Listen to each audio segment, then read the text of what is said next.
J'ai vendu ma femme pour 25 millions. Épisode 5. Ma femme a découvert la vérité dans la chambre et elle a payé le prix. Ce jour-là, je ne savais pas encore que ma vie allait encore basculer. Encore, je me souviens, j'étais sorti comme d'habitude. Rien de spécial, une journée normale. Ou du moins, c'est ce que je pensais. Mais pendant mon absence, elle n'a pas résisté.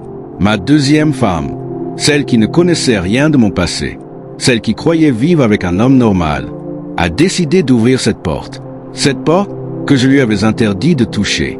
Au début, elle a hésité. Elle tournait autour. Elle regardait.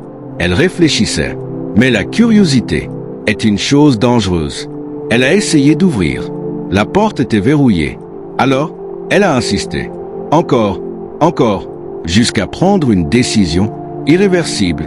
Elle a cassé la porte. Et au moment où la porte s'est ouverte, un vent froid est sorti. Un vent qui ne ressemblait à rien de normal. Elle est entrée, lentement, très lentement. Et puis, elle a vu le miroir, ce miroir qui n'était pas un miroir. Elle s'est approchée. Son cœur battait fort. Elle tremblait. Et soudain, l'image a changé. Elle a vu une femme enchaînée, fatiguée, en pleurs. Et cette femme l'a regardée. Directement, elle a crié. Elle est tombée au sol. Elle ne comprenait pas. Puis la femme dans le miroir a parlé. « Tu es entré ?» Sa voix était faible, mais lourde de douleur. Ma deuxième femme a reculé. Elle voulait fuir, mais elle ne pouvait plus, parce que ce qu'elle venait de voir avait déjà changé quelque chose en elle. Le soir, quand je suis rentré, elle était calme, trop calme. Elle m'a regardé, et elle a dit doucement, « Je sais. » Mon cœur s'est arrêté. Elle a continué. « Je sais ce que tu caches, je sais ce que tu fais, et je sais que ce n'est pas normal. » Je n'ai pas parlé, parce que je savais qu'il n'y avait plus rien à cacher. Elle s'est approchée de moi. Ses yeux étaient remplis de larmes. Elle a dit, « Dieu peut encore te sauver. » Ces mots m'ont touché, mais pas assez, parce que moi, j'étais déjà trop loin. Je lui ai dit calmement, « Tu n'avais pas le droit d'entrer. » Elle a crié, « Et toi tu avais le droit de faire ça ?» Silence, un silence lourd. Je ne pouvais plus rester. Je suis parti. Cette nuit-là, j'ai dormi à l'hôtel. Mais au fond de moi, je savais déjà que le pire était à venir. Le lendemain, j'ai appelé mon ami. Je lui ai tout expliqué. Il y a eu un silence. Puis il a dit, « On t'avait prévenu. » Mon cœur a commencé à battre vite. Il a ajouté, « Maintenant, elle est impliquée. » Ces mots m'ont glacé. 2 jours plus tard, ils sont venus. Le maître et les autres, ils étaient chez moi, calmes, comme si tout était normal. Mais moi, je savais que ce moment allait changer ma vie. Encore, le maître m'a regardé et il a dit, « Tu dois choisir. » Je tremblais. Il a continué. Elle a vu. Elle sait. Elle ne peut plus rester comme ça. J'ai dit, « Choisir quoi ?» Il m'a regardé et il a dit, « 2 options.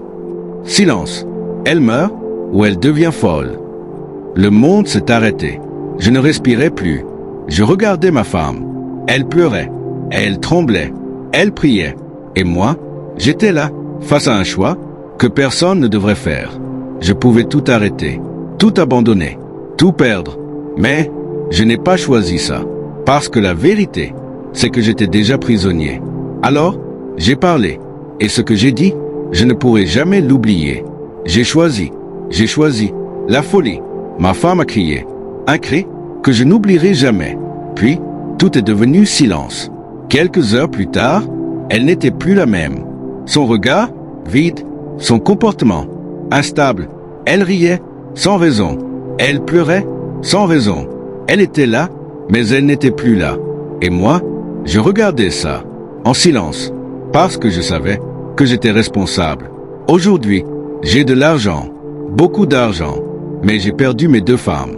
Et le pire, ce n'est pas encore fini, parce que le maître est revenu me voir. Et il m'a dit, pour continuer, il te faudra encore un sacrifice. Dis-moi en commentaire, est-ce que tu penses qu'on peut encore sortir de ce genre de situation? Abonne-toi maintenant, parce que dans l'épisode-ci, tu vas découvrir ce qu'ils m'ont demandé de sacrifier cette fois. Et crois-moi, c'est encore pire. Bienvenue dans le lieu de confession, by Jimmy Résolution. Ici, lorsque la pluie tombe et que le tonnerre gronde, les voix se libèrent. Les secrets enfouis refont surface. Les vérités que personne n'a jamais osé prononcer trouvent enfin un refuge. Dans cet espace, des hommes et des femmes viennent déposer leurs blessures, leurs regrets, leurs fautes, leurs espoirs. Des histoires d'amour, de trahison, de miracles, mais aussi des douleurs silencieuses que personne ne voit. Ici, rien n'est inventé. Chaque mot est réel, chaque émotion est vraie, chaque confession est un morceau de vie livré en toute discrétion.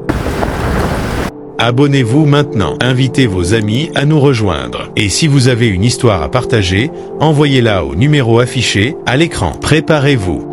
Chaque jour, une nouvelle vérité se dévoile.